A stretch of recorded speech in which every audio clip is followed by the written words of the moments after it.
And we are rolling. Good morning, brothers, and the occasional sister. I hope you're all well as we go into this mad season, the festive season. I don't get too excited about Christmas. I did when I was a kid. I think most kids do. I think Christmas is for children, but realistically, it's time there's more road accidents on the road because people drive like maniacs trying to get to see their relations and friends and family. And I worry about my own daughter who's coming up to see me all the way from down in Milford somewhere, or where is she today? She's actually in Hokitika today. My son's down in Milford.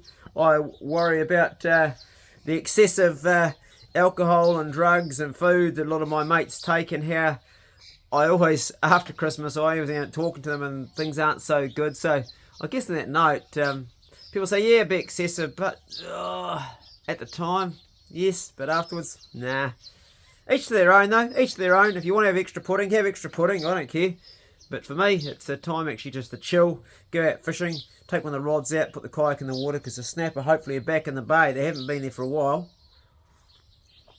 This last year I've looked at it and I've seen the progressive left grow stronger in their things that they're pushing that we're not supposed to do anymore. And don't get me wrong, I'm not a politically far right or anything, I'm right in the middle, but the progressive left have really stopped us from doing a lot of things, and speech has really become limited. This channel's had 1 strike and 2 warnings for speaking at things which aren't even hurtful or damaging to anybody or misleading, just factual things that were already on mainstream media I spoke about and got shut down. I think that free speech is the cornerstone of our Western civilization and our freedom and our democracy, and it's been eroded away by the particularly by the progressive left and everything. You can't say something because it upsets somebody. I saw this morning on my Facebook feed, one of my mates had posted up, soon shampoo will be considered to be offensive to the balding. And I wrote underneath it, I wrote, I'm already offended by it. It's crazy, isn't it, how far we've gone that way. I can remember 3-4 years ago as a hunter, I'd start posting stuff showing young fellas how to kill a pig, how to gut it, how to cut the bum and the throat and everything out, and field dress it, well, not field dress it, take it out and then field dress it at home, or dress it at home, not field dress it, that's the wrong word, because when you're field dressing you're doing out in the bush. I use that terminology wrong, you know what I mean. So the world's gone a bit weird, hasn't it? Is it just me? Maybe it is just me. Maybe I've gone a bit weird, but I feel like we've been more and more controlled up the bum to what we can say and do. I know as a YouTuber, I definitely am. And it's a shame, because a lot of the stuff that I've not been able to post on my other channel has been educational stuff. If you eat meat and you want to harvest your own, then you need to know how to do the process, and you can't even show that. But that's just one of many things. I mean, we can't talk about so much, even stuff I can't even talk about on the channel. You know, I think in 2021, was it? I was reading that 3,000 people in Britain got locked up, or I mean this year, got locked up or got persecuted or got fined or got a criminal offence for saying something on social media, just saying something because somebody was offended. One woman actually got like 500 hours community service because she posted a song on something that related to something else, and the artist who sung the song had the N-word in it. And she herself got punished for that. And there's another one of a guy who's played a prank on his girlfriend. She had this little dog that she really loved, and he taught the dog to do the Nazi salute, and that landed him with a huge fine. And he only had 3 followers on his YouTube channel, and it went viral, and people were offended because his dog was doing a Nazi salute, and he just did it as a private joke to his girlfriend, and it went big, and he ended up getting, I mean, things taken out of context all the time. The world's gone a bit mad, isn't it? Anyway, Christmas time is looming. Well, it's Christmas time, and it's Christmas Day is looming, and that means that you'll be with your friends, hopefully. Or you might be like me, and like I was, at least when I was working in Europe. I remember spending 4 Christmases in a row in tiny little rooms that weren't particularly attractive. They were musician rooms. I actually had a dream about this last night. I dreamt I was back in one of those rooms, and I was up there on Christmas Day, and I was looking out the window. It was actually snowing, it was in Germany, and I looked across the window at a family eating turkey. There was a mum, dad, daughter and son, and they're all dressed up in Christmas stuff, and they had their stockings on and stuff outside the door and that, and it was all Christmassy around their house. And here I was in this cheap hotel, having a cigarette and drinking a whiskey, looking across at these guys having Christmas and feeling absolutely miserable, missing my home, and not having the actual conviction or the balls to admit to myself that I had put myself in that position. I had chosen that. So if you are alone on Christmas Day, just remind yourself, like old Clay, you've probably chosen in some way or another to put yourself in that position. It's a choice. You might not. You might be incarcerated in prison, or you might be in hospital because you're sick, or you might have a situation that really has been out of your control. But on the whole, most of us where we are, actually, if you're in prison, you probably chose that too, because you made a bad choice by doing something stupid. In fact, if you break it down, pretty much everything you chose, even if you're in hospital, it's quite likely. I mean, if I was in hospital, I could say it was my fault because of my bad lifestyle previously brought me to that today. Because everything we do in our past reflects where we are today. On some level. Not everybody. There will be cases who they are completely innocent, but most of what goes wrong in our own life is our own doing. From my experience, you might have a different story. And of course, there are the cases of the child that is got bad health in the beginning because it's born with a congenital heart problem, and that's not their doing. But then again, some people might take it a step further and say it was something their ancestors did. I don't know. Who knows? Who knows what it is that brings these things around? You could like throw it around and debate it for as much as you want, but the law of attraction pretty much works pretty good. And on that note, my advice to my children has always been this, and if I had to go over life again, I would have given myself this advice, is that don't judge other people because you don't know the journey they've walked, and don't ever talk badly about other people because you don't know what challenges and battles they've got, and don't ever think ill about other people inside your mind, no matter how much they've persecuted you, because as soon as you start thinking bad about people, you poison yourself with the bad thoughts and you damage yourself. And also on that note, don't ever say bad things about yourself. Bruce Lee actually said this. Don't speak badly of yourself, because even if it's a joke, because your body, it doesn't know the difference between a joke and it's just a word you're saying. So if I go, Clay, you're such a dick. If I say that, even in a joke, the body doesn't know that. By the way, body, that was a joke. No, he doesn't know. Doesn't pick it up. Make any sense at all? We talk badly about ourselves often in a way that we wouldn't permit anybody else to. And it's a bit like pig hunters talking about their dogs. Oh, I've got fucking useless dogs. Yeah, mate, they play them down. But God help you if you say that about someone else's dogs. Mate, your dogs are crap. They're useless dogs. That's a good way to get yourself killed. Pig hunters are so... They can talk bad about their dogs, but they can't have other people talk about it. Well, it's a little bit about, don't talk bad about your dogs, because the dog actually, in some weird level, does know, just like you know, and you perpetuate something that's negative. Sound about the thoughts and the things and the words and conversations you have with yourself, the thoughts you have with yourself, the words you have. You know, I've got a bad attitude, man. Yes, if you say that, you will have a bad attitude. I'm stuffed, man. I'm done. I can't do this. Yes, if you throw that, if you say those words, then you are stuffed and you are dumb. Be proactive about the words you choose for yourself, because they do actually have an effect on you. Over Christmas time, as we go into this mad season, I don't think you need to go and spend a lot of money to show people you love them. That's just something that retailers are rubbing their hands together, and they like that. Of course they do.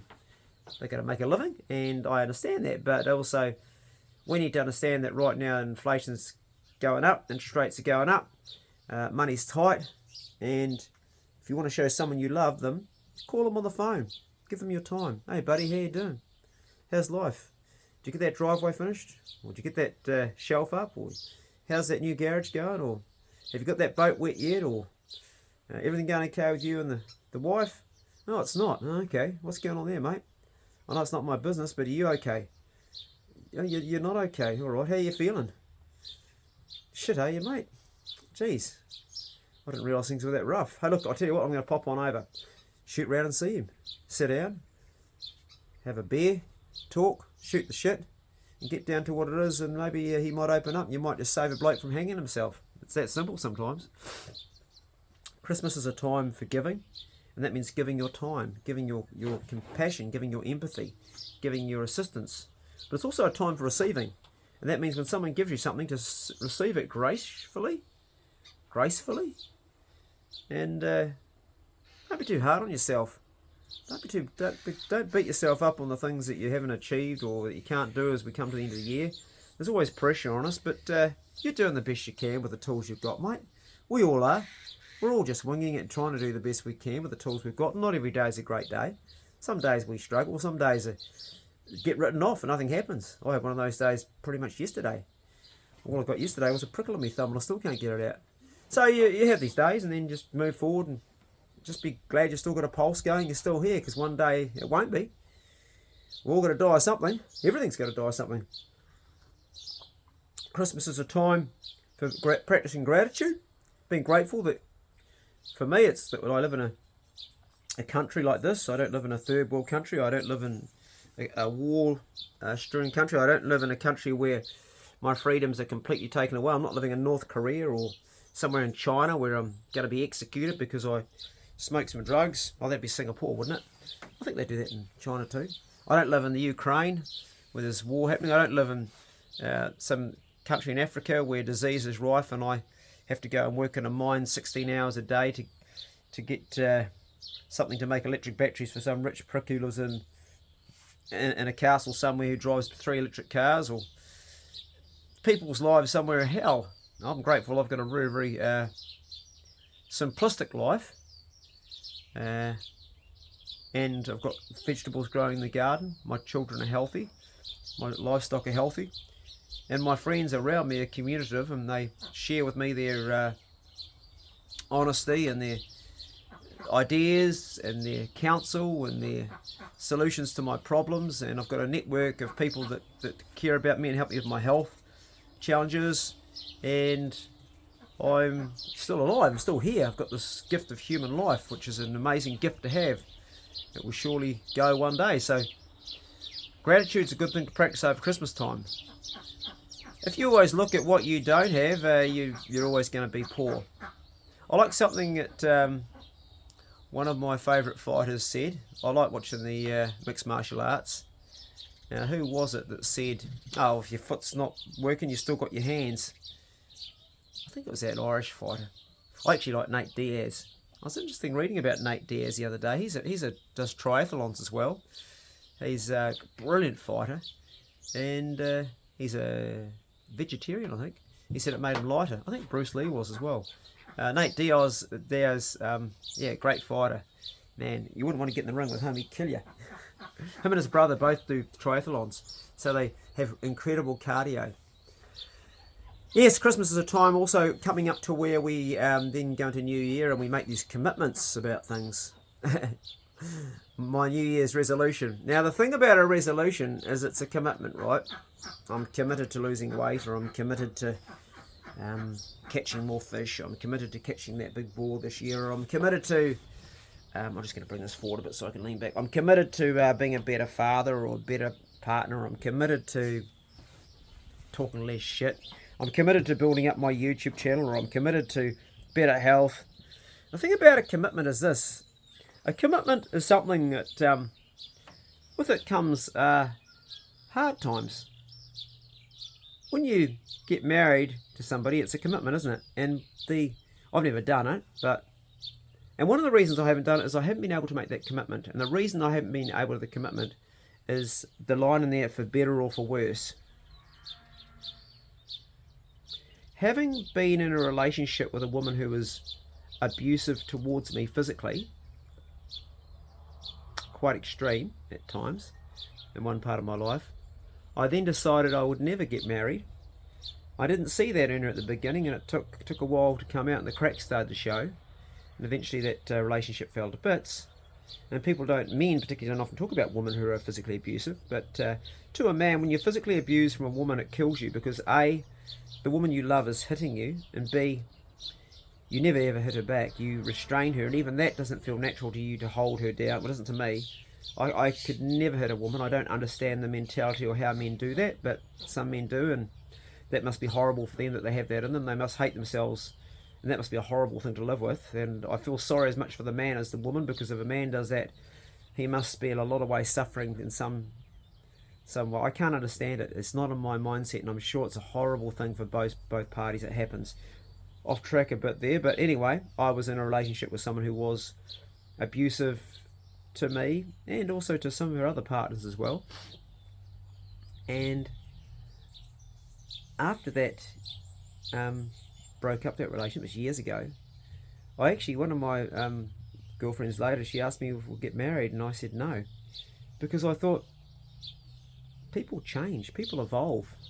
I like the idea of committing for a period of time. I think that marriage should be like a firearms license. Getting a firearms license is it's a big deal, you know. You've got this thing that kills stuff from a distance. You could, if you don't like our, I don't know, I was going to say something, I better not say that, this video will get taken down. If you don't like a specific person, I'll change that, let you guess what I'm thinking. You might use that power in a bad way. So a firearms license, and rightfully so, people need to be mentally checked. I think every 10 years is still a long time. I think almost 5 years, because people's stability goes up and down like a yo-yo, and some people just should not have firearms that got one 5 years ago. I can name a few, particularly mates of mine that are suicidal. They shouldn't have a firearm, and I've more than once taken firearms off mates that are like that. But no, I think that a wedding and a marriage is really between you and the government, isn't it? Or you and the legal system. Because suddenly half of everything you've worked for your whole life becomes your partner. I think it's after just 2 years of being together. That also happens outside of marriage too, actually. De facto, same applies. But you've got to go through a process to get divorced, a legal process. You've got to get a divorce. No, I think marriage should be like a firearms license. You pay your $100, you get married. Marriage should be for 7 years, I reckon, because people change every 7 years in my experience. We go cycles of 7. So if you get married at 21, you got a 21-year-old license with that woman. You pay your fee, you get your photo taken. Not allowed to smile. Not allowed to wear a hat. All those crazy things when you get your photo taken. I'll tell you a funny story about that. I will come back. On my student ID, I had a student ID when I was working in Europe, so I could get my my meals cheaper at the cafeteria in the Dortmund University. And so on my student ID, I had a red nose, clown red nose.